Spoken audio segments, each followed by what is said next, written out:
ये कहानी एक दिव्यांग राजा की है जिसके राज्य में कोई परेशानी या समस्या नहीं थी। सभी लोग उस राजा से बहुत खुश थे और ऊपर वाले से धन्यवाद करते थे कि इतने अच्छे राजा को उनकी ज़िंदगी में भेजा है। वह राजा दिव्यांग था, उसकी एक आंख नहीं थी और उसका एक पैर नहीं था, लेकिन फिर भी राजा को इस बात का कोई मलाल नहीं था। एक दिन राजा अपने महल के गलियारे में घूमते हुए अपने पूर्वजों की लगी तस्वीरों को देख रहा था और सोच रहा था कि उनके पिताजी इतने शूरवीर थे और उन्हें इतने शूरवीर खानदान में जन्म लेने का मौका मिला। ये ऊपर वाले का धन्यवाद है। राजा ने सभी चित्रों को देखते हुए आखिरी चित्र तक पहुंचा और फिर उसे वो खाली जगह देखा तो वह चिंता में पड़ गया, क्योंकि उसे मालूम था कि अब यहाँ जो तस्वीर लगेगी वो उसी की लगेगी। लेकिन राजा को इस बात की चिंता नहीं थी कि वह मर जाएगा। चिंता इस बात की थी कि वहाँ जो पेंटिंग लगेगी वो कैसी लगेगी। राजा का एक आंख और एक पैर ना होने की वजह से वह चिंता में पड़ गया और सोचने लगा कि इस गलियारे में इतने शानदार पेंटिंग लगी है, लेकिन मेरी एक आंख और एक पैर ना होने की वजह से मेरी ही तस्वीर सबसे खराब लगेगी और सबसे भद्दी दिखेगी। राजा ने सोचा कि मेरे मरने के बाद पता नहीं कैसी पेंटिंग बनेगी, और क्यों ना मैं अपने जीते ही एक शानदार पेंटिंग बनवाऊँ ताकि मुझे ये सुकून मिल जाए कि मेरी यहाँ अच्छी पेंटिंग लगेगी। अब उस राज्य में ऐलान करवा दिया गया और सभी पेंटर्स को बुलाया गया और कहा गया कि जो भी पेंटर्स राज्य की शानदार पेंटिंग बनाएगा उसे शानदार इनाम मिलेगा। अब सभी पेंटर्स राज्य में आए और उन पेंटर्स को पता था कि अगर शानदार पेंटिंग बनेगी तो शानदार इनाम मिलेगा, लेकिन जिस राजा की एक आंख और एक पैर नहीं है उसकी शानदार पेंटिंग कैसी बनेगी।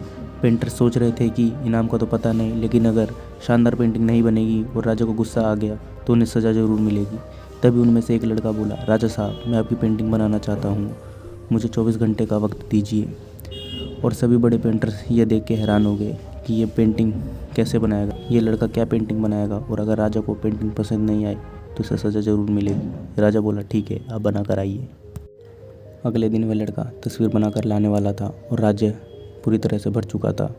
लोग दूर दूर से ये देखने आए थे कि वह लड़का कैसा पेंटिंग बना कर आएगा।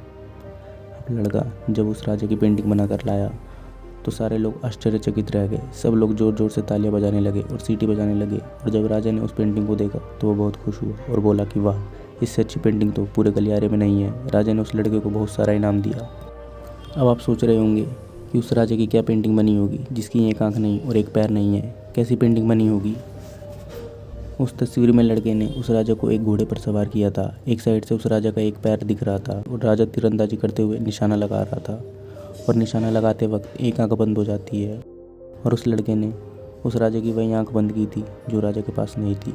इस तरह उस लड़के ने राजा को निशाना लगाते हुए घोड़े के ऊपर सवार दिखाया, जिसे एक आंख बंद और एक ही पैर पर दिखाया, और इतना शानदार पेंटिंग बनाया था कि अब तक की सबसे सर्वश्रेष्ठ पेंटिंग थी। उस लड़के के सामने भी चुनौती थी, संकट था, लेकिन उसने सकारात्मक का साथ नहीं छोड़ा। और ज़िंदगी में आप भी जिस मुकाम पर हो, जिस भी संकट में फंस जाए, जिस भी स्थिति में हो, अगर आपने सकारात्मक का साथ नहीं छोड़ा, यकीन मानिए आप उस संकट से बाहर निकल आएंगे। अंत में आशा करता हूँ आपको ये कहानी पसंद आई हो। अगर कहानी पसंद आई हो तो वीडियो को लाइक करें, चैनल पर नहीं हो तो सब्सक्राइब करें ऐसी वीडियो देखने के लिए, और कमेंट करके बताएं आपको ये कहानी कैसी लगी। धन्यवाद।